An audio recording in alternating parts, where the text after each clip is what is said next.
Hello everyone, welcome to Entire Science. So, in this video, we will talk about our first chapter, Physical World. अब science को समझते हैं, science क्या है। Science को हम लोग अगर कैरेक्टराइज करें तो वो दो हिस्सों में डिवाइड हो सकता है। पहला नेचुरल साइंस एंड दूसरा है फिजिकल साइंस। नेचुरल साइंस वो साइंस होती है जिसमें हम लोग लिविंग थिंग्स के बारे में पढ़ते हैं, जैसे प्लांट्स, एनिमल्स और उनसे रिलेटेड चीजों के।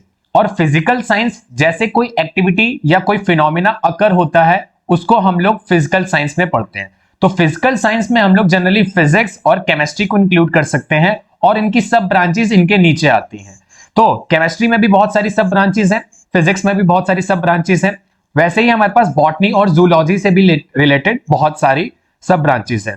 पर अगर हम लोग इंक्लूड ना करें उन सबको और ओवरव्यू देखें सिर्फ साइंस को डिवाइड करके, तो हम लोग सिर्फ गेट करेंगे नेचुरल और फिजिकल साइंस को।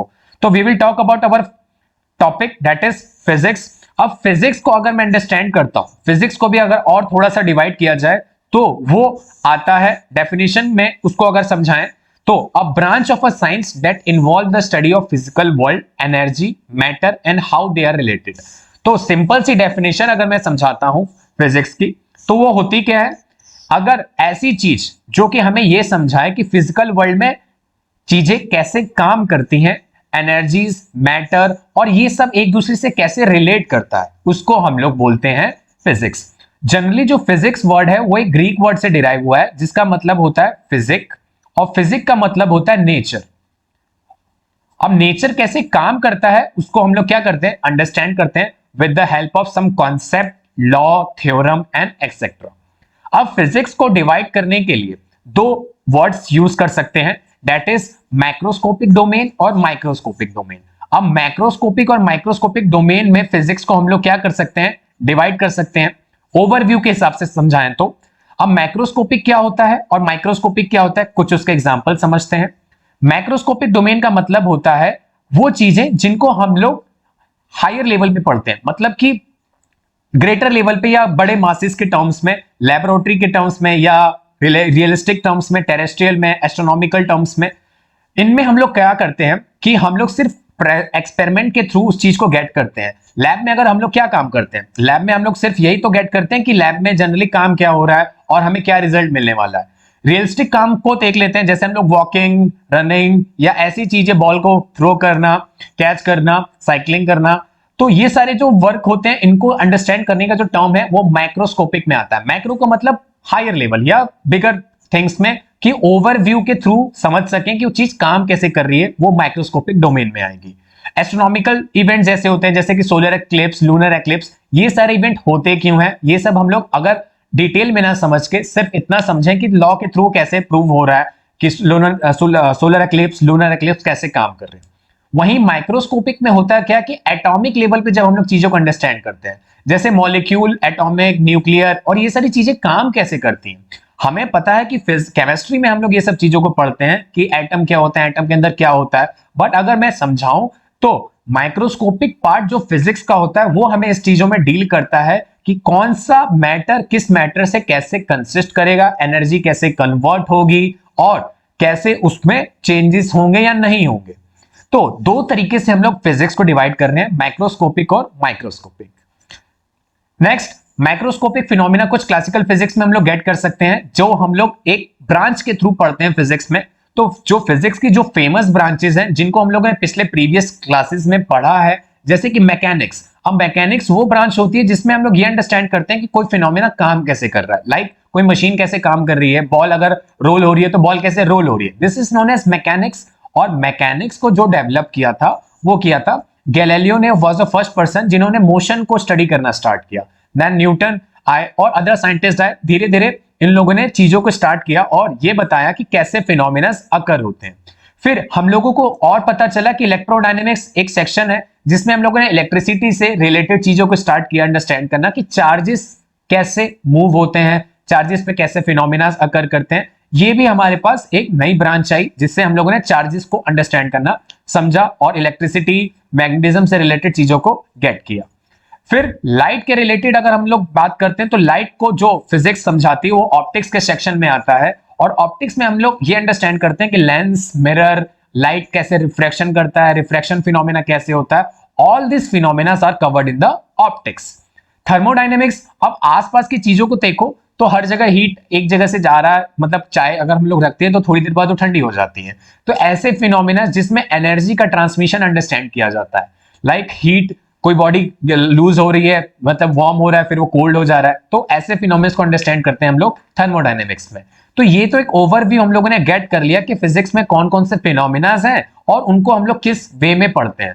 तो फिजिक्स को डिवाइड किया गया है बहुत सारे पार्ट्स में, यहां पे मैंने कुछ को डिस्कस किया, इसके अलावा भी बहुत सारे ऐसे टर्म्स होते हैं जो अंडरस्टैंड हम लोग कर सकते हैं, बहुत सारी ब्रांचेस हैं फिजिक्स की। अब जो फिजिक्स की मेन ब्रांचेस हैं जिनको हम लोग गेट कर सकते हैं वो ओवरव्यू के थ्रू हम लोग गेट करते हैं, that is modern physics. Modern physics वो फिजिक्स है जो आजकल बहुत ज्यादा डिस्कस किया जाता है, जिनको हम लोग लाइट कैसे काम कर रहा है और जितने ये हमारे मॉडर्न इंस्ट्रूमेंट क्रिएट होते हैं, जैसे कि सुपर कंप्यूटर कैसे क्रिएट हुए हैं, ये सारे जो कॉन्सेप्ट हैं, क्वांटम फिजिक्स रिलेटेड थिंग्स, ये सब हम लोग मॉडर्न फिजिक्स में गेट करते हैं। ऑप्टिक्स मैंने बताया, दैट इज लाइट से रिलेटेड। अब लाइट के ऑप्टिक्स, लाइट और लाइट में इंस्ट्रूमेंट कैसे काम करते हैं, all will be the cover in the optics branch. Classical mechanics जो होती है वो हम लोग बचपन से पढ़ते हैं कि फोर्स क्या है, वर्क क्या है, पावर, एंड इससे रिलेटेड जितने भी हम लोग टर्म्स गेट करते हैं वो क्लासिकल मैकेनिक्स में आता है। फिर हम लोग थर्मोडायनेमिक्स, जैसे अभी मैंने डिस्कस किया कि हीट कैसे काम कर रहा है, एनर्जी कैसे ट्रांसफर हो रही है, all this topics are cover in the thermodynamics. After that electromagnetism, जिसमें हम लोग इलेक्ट्रिसिटी और मैग्नेटिज्म से रिलेटेड थिंग्स को पढ़ते हैं और ये गेट करते हैं कि चार्जेस पे इलेक्ट्रिसिटी और मैग्नेटिक फील्ड का क्या इफेक्ट होता है। एस्ट्रोफिजिक्स एक सबसे डिस्कस किया जाने वाला टॉपिक है, सब लोग ये जानना चाहते हैं कि ब्लैक होल क्या है, रिलेटेड टू स्टार्स कैसे काम करते हैं, स्टार फॉर्म कैसे होते हैं। तो सबसे ज्यादा जो डिस्कस करने वाले टॉपिक्स हैं वो एस्ट्रोफिजिक्स से हमें मिलते हैं, लाइक ब्लैक होल हो गया, ठीक है, स्टार कैसे फॉर्म हो रहे हैं, स्टार्स, हमारा सन क्या है, और ऐसे टॉपिक्स। न्यूक्लियर फिजिक्स थोड़ा सा कॉम्प्लेक्स है पर सबसे इंटरेस्टिंग टॉपिक है। तो मैं बताऊं तो सबसे जो टफेस्ट टॉपिक है फिजिक्स में अंडरस्टैंड करने के पर्पज से वो न्यूक्लियर फिजिक्स है। क्यों? क्योंकि हम लोग इस चीज के बारे में बात कर रहे हैं जो कि हमें दिखता भी नहीं है, चार्जेस, एटम्स, प्रोटॉन, न्यूट्रॉन, और भी उसके नीचे सब पार्टिकल्स आते हैं, हाइड्रॉन्स, कोलॉन्स, ये सब। तो न्यूक्लियर फिजिक्स थोड़ा सा टफ है और न्यूक्लियर फिजिक्स के हम लोग अभी ज्यादा बारे में प्रीवियस 50 इयर्स और 60 इयर्स में हम लोग ने थोड़ा सा उसको बेटर डेवलप किया और डे बाय डे हम लोग उसको क्या कर रहे हैं और बेटर बनाते जा रहे हैं। तो ये हम लोगों ने बात कर ली फिजिक्स कितने ब्रांचेस में डिवाइडेड है, और भी इसको अगर ब्रेक किया जाए तो सब ब्रांचेस इसकी बहुत सारी क्रिएट हो सकती हैं। मैंने यहाँ पे कुछ मेन ब्रांचेस को डिस्कस किया। नेक्स्ट, अब फिजिक्स में फंडामेंटल फोर्सेस ऑफ नेचर कैसे काम करती हैं। अब हम लोगों को पता है कि हमारे आसपास बहुत सारे इवेंट्स होते हैं, पर वो इवेंट होते कैसे हैं, उन इवेंट को बैलेंस कौन करता है, उन सारी चीजों को वो कैसे गवर्न होती हैं, वो सबको गेट करने के लिए हमें समझना है कि 4 फंडामेंटल नेचर में फोर्सेस हैं जो कि इन सबको कंट्रोल करती हैं। अब उनमें से एक फंडामेंटल फोर्स है वो है ग्रेविटेशनल, जिसके बारे में हम लोग अवेयर हैं।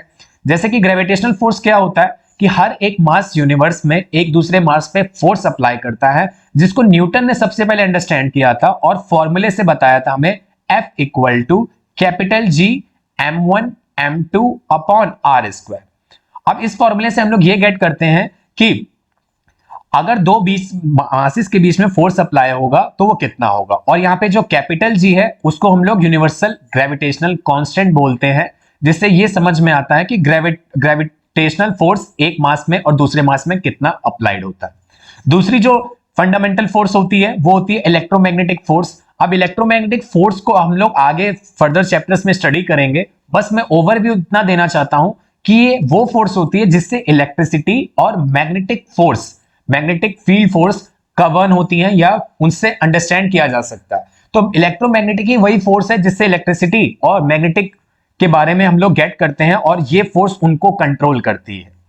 वीक न्यूक्लियर चार्ज, अब वीक न्यूक्लियर फोर्स वो फोर्स होती है जिसके थ्रू इलेक्ट्रॉन्स अपने ऑर्बिट में बने रहते हैं। अब इलेक्ट्रॉन्स अगर अपने ऑर्बिट में नहीं बने रहेंगे तो एटम थोड़ा सा अनस्टेबल रहेगा। अब एटम अनस्टेबल रहेगा तो एनर्जी वहां पे ट्रांसमिट नहीं हो पाएगी और वो मैटर कंसिस्ट नहीं कर पाएगा। इस वजह से एक जो न्यूक्लियर फोर्स होती है जिसको वीक न्यूक्लियर फोर्स बोला जाता है, जिसके वजह से इलेक्ट्रॉन अपने एटम में कंसिस्ट रहता है। स्ट्रॉन्ग न्यूक्लियर फोर्स सबसे स्ट्रॉन्गेस्ट फोर्स होती है। क्यों? क्योंकि ये न्यूक्लियस को बाउंडेड रखती है, जिसके अंदर प्रोटॉन और न्यूट्रॉन होते हैं और एटम स्टेबल रहने का कोशिश, एटम स्टेबल रहता है due to this force only. तो ये 4 फंडामेंटल फोर्सेस हैं जो कि यूनिवर्स में हर जगह गवर्न करती हैं फोर्सेस को, that are known as fundamental forces. अब इन फंडामेंटल फोर्सेस के बारे में थोड़ा सा और अंडरस्टैंड करते हैं। Like first, strong nuclear force जो सबसे स्ट्रॉन्गेस्ट होती है, अगर मैं फोर्सेस में कंपेयर करूं तो सबसे जो स्ट्रॉन्गेस्ट होती है वो होती है हमारे पास स्ट्रॉन्ग न्यूक्लियर फोर्स। इसका जो डिस्टेंस वो बहुत ज्यादा छोटा होता है, क्यों? क्योंकि वो न्यूक्लियस के अंदर है। तो न्यूक्लियस में अगर मैं बात करता हूँ, न्यूक्लियस बहुत खुद छोटा होता है, तो उसके अंदर प्रोटॉन और न्यूट्रॉन होते हैं, दैट्स वाई वो बहुत एक छोटे लेवल पे अप्लाई हो रहा है और वो बहुत ज्यादा स्ट्रॉन्गेस्ट होती है। फिर आते हैं weak nuclear force. Weak nuclear force वो फोर्स होती है जिसकी वजह से इलेक्ट्रॉन क्या रहते हैं, अपने ऑर्बिट में बने रहते हैं, और ये भी एटॉमिक लेवल पे होने की वजह से बहुत शॉर्ट डिस्टेंस पे अप्लाई होता है, और ड्यू टू दिस और भी फिनोमिना अकर होते हैं जैसे radio active decay etcetera. Electromagnetic वो फोर्स होती है जो कि हम लोग क्या करते हैं, अट्रैक्शन और रिपल्शन, चार्ज कैसे पार्टिकल, जैसे हम लोगों को पता है ना कि दो मैग्नेट एक दूसरे को अट्रैक्ट और रिपेल कर सकते हैं, चार्जेस में भी हमें ये नोन है कि चार्जेस एक दूसरे को रिपेल और अट्रैक्ट करते हैं। तो ये जो रिपल्शन और अट्रैक्शन होता है वो एक फील्ड फोर्स की वजह से होता है, जिसको हम लोग इलेक्ट्रोमैग्नेटिक फोर्स के थ्रू गेट करते हैं।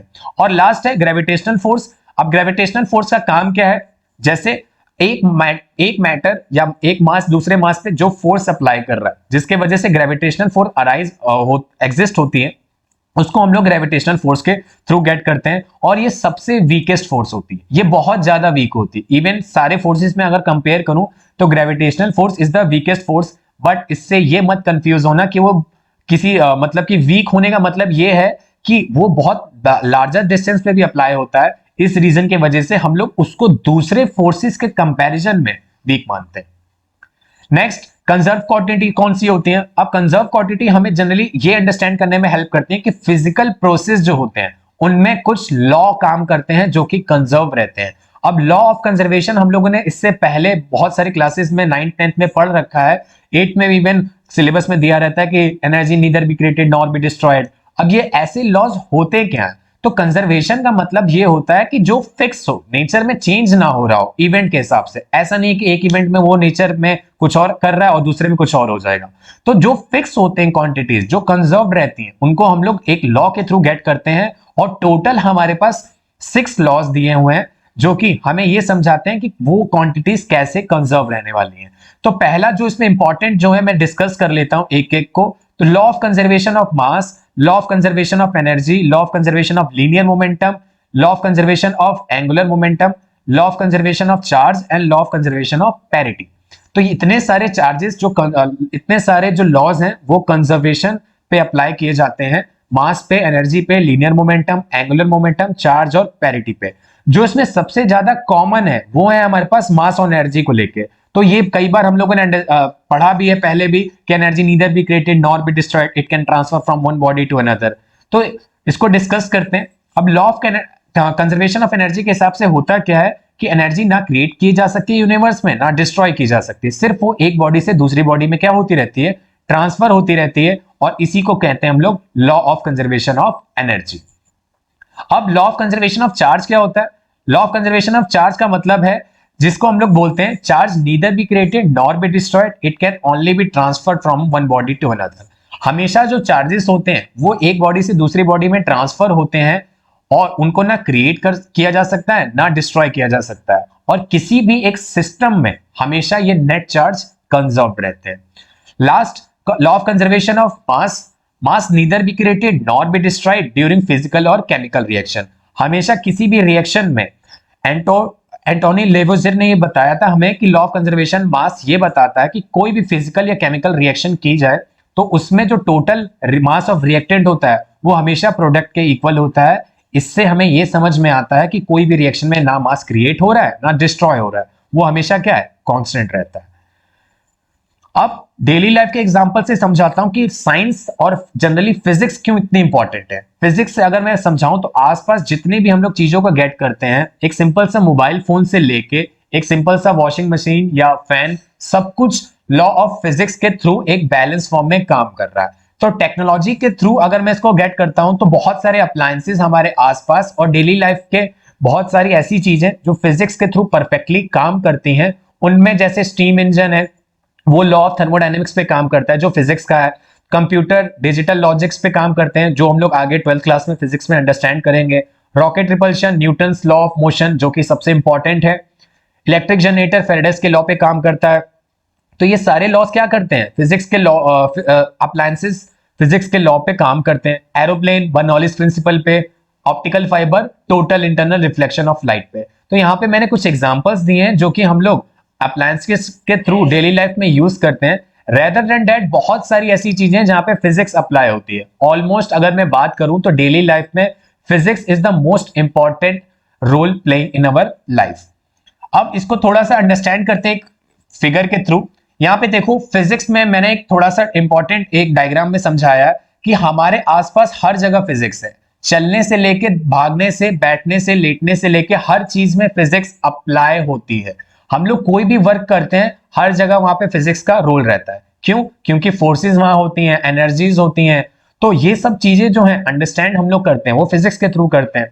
तो बहुत सारे ऐसे इन्वेंशन हैं जो फिजिक्स की हेल्प से हुए हैं, like parachute, telephone, light bulb Edison ने जो डेवलप किया था, प्लेन, मोटर बाइक, कंप्यूटर्स जो फिनोमिना पे काम करते हैं, जो उनके अंदर प्रोसेसर्स काम करते हैं, वो भी फिजिक्स के पार्ट में आता है जिसको इलेक्ट्रॉनिक सेक्शन में पढ़ा जाता है। टेलीविजन जो हम लोगों ने बनाया, वर्ल्ड वाइड वेब, इंटरनेट का जो काम करने का पूरा पूरा तरीका है वो भी, माइक्रोवेव अवन, जो रॉकेट हम लोग यूज कर, रॉकेट रिपल्शंस, और MP3 प्लेयर्स जो हम लोग फोन्स में यूज करते हैं। तो जितनी भी चीजें हम लोग बोले फिजिक्स के थ्रू गवर्न करती हैं और काम करती हैं। तो that is the all about first chapter. तो फिजिक्स के बारे में हम लोगों ने इस चैप्टर में गेट किया कि आसपास से फिजिक्स कैसे कनेक्ट करती है हमको और कैसे रोल प्ले करती है। तो इस वीडियो में सिर्फ इतना ही। नेक्स्ट वीडियो में मिलते हैं। Till then, thank you.